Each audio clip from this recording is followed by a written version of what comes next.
Welcome to Store This Not That. Today we're going to be talking about how to prepare fruits to be dehydrated. There's really three main groups of fruits, or three main ways that you dehydrate fruit. One, fruits like strawberries that really don't need anything but cutting, washing and cutting. Fruits like apples or bananas or peaches that turn brown, so you need to treat them. And then fruits like blueberries or cranberries that you need to crack the skin on before you can dehydrate them. So we're going to be starting with strawberries. I've already washed and cleaned these strawberries, and all I'm going to do is use my little baby spoon to pull the tops off of my strawberries. And then I'm going to show you this really quick and easy way to cut them so that you get uniform pieces. This is called a tomato cutter and a tomato slicer, and it's really easy to use, obviously non-mechanical, and all you're going to do is cut through. They have like little saw blades, and it just cuts through and makes perfectly 1/4 inch pieces of strawberries, which are the perfect thickness to go on your dehydrator. And then you just put them on your trays, and that's all there is to doing strawberries and other kinds of fruits that you don't have to do anything else to. Super easy, super fast. Even your kids will like helping you do it. Okay, let's move on to apples. Talking about apples, peaches, pears, bananas, other kinds of fruit that need to be treated in order to go in the dehydrator if you don't want them to turn brown. Apples are really easy, especially for using my handy dandy apple peeler core slicer, which I think is one of the greatest inventions when it comes to apples, and you can also use them on potatoes because it cores and slices and peels the apples all in one shot. You also can set it so it doesn't peel it, so it doesn't core it. However, there's different ways that you can do it, but today we're doing all of those because I'm doing non-peel apples with non-peels. So all I'm going to do is take my washed apple, I'm going to slip it onto these little prongs and then press this little button in the back that's going to push it up right to where my little slicer mechanical thing is. And then I'm just going to turn. And in a few seconds, I have a peeled, sliced, cored apple. It is amazing. You can make apple pie so fast this way. When I used to have to do it by hand, where I had to peel it and core it and slice it when I was doing apple pie, and when I was doing dehydrated, I just didn't even want to do apples. And apples are one of my favorite fruits, especially in baked things. Now, in order to treat it, there's a couple of ways you can do it. You can just spray it lightly with just straight lemon juice. That actually adds to the vitamin C and it helps keep it from turning brown. You also can use ascorbic acid, which is like powdered vitamin C, or even vitamin C that you break up and add it to water, dissolve it in water, and do it that way. Or you can use like fruit fresh. So there's several different ways that you can do it. Or if you don't care if your fruit is brown, you can just do it without treating it. So I'm just going to do another one real quick, and then all you do is put them in, let them sit in the water for 5 or 10 minutes, or with the juice on it.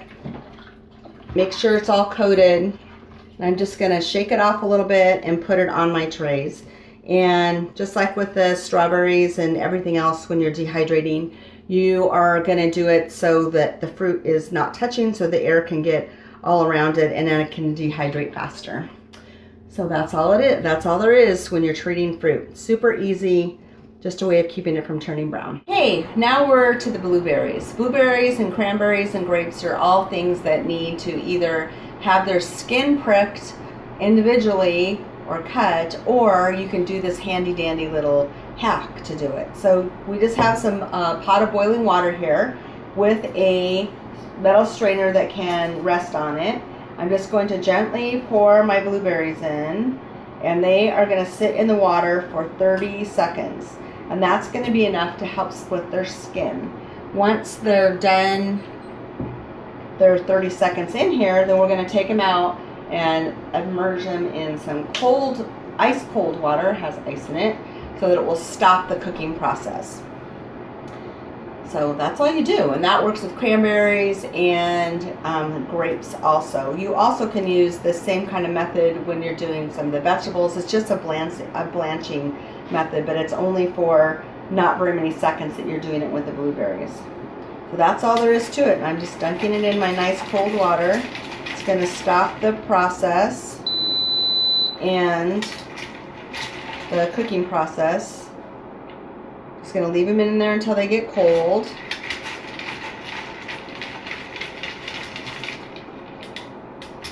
I really love blueberries. When they're dehydrated, they're really, really easy to use and to rehydrate. So I'm just getting them off a little bit, and I'm actually going to put them on a paper towel just for a minute, kind of roll them around to get some of the extra liquid off of them. And because blueberries tend to bleed a little bit when you're first dehydrating them, I'm actually putting down one of my flex sheets on my tray so that they don't bleed through, and I will put them on here and they will cook for like about 6 or 7 or 8 hours until they're a little bit more, till they're about halfway done.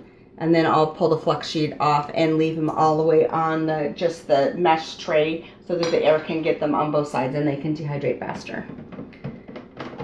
Now we have one more kind of fruit that we're going to show you, or one more way that you can dehydrate fruit, and it is the easiest part of preparing fruit. At least is using frozen fruits, and this also goes for frozen vegetables. It is by far the easiest way of dehydrating fruits or vegetables, is using a frozen kind. Why? Because they've already been blanched or treated. Not treated, but blanched, and they're frozen apart, so they go on your trays real easy. So I'm using a berry blend with raspberries, blueberries, and boysenberries. And all I'm going to do is, I do have my flex sheet on here again, because for sure the raspberries will bleed. If you try to dehydrate fresh raspberries without freezing them first, they don't keep their raspberry shape at all. They'll just turn into these little puddles of little raspberry puddles. They still taste really good, and they're, you know, fine if you're going to be making them into fruit powder. But if you're wanting to keep them more raspberry shape, then you need to freeze them before you put them on the dehydrator. Okay, that's it. See how easy that was? Super easy. Open the bag, put them on, put them in the dehydrator. Okay, so that's it. That's all there is to dehydrating fruits. We learned how to do frozen berries, to blanch blueberries, to treat apples, and to just slice up our strawberries. Dehydrating is so easy. So jump on the bandwagon, get a dehydrator, and get started with your own family, and help yourself to be more self-sufficient and add to your food stores. Thanks for joining us from Store This Not That.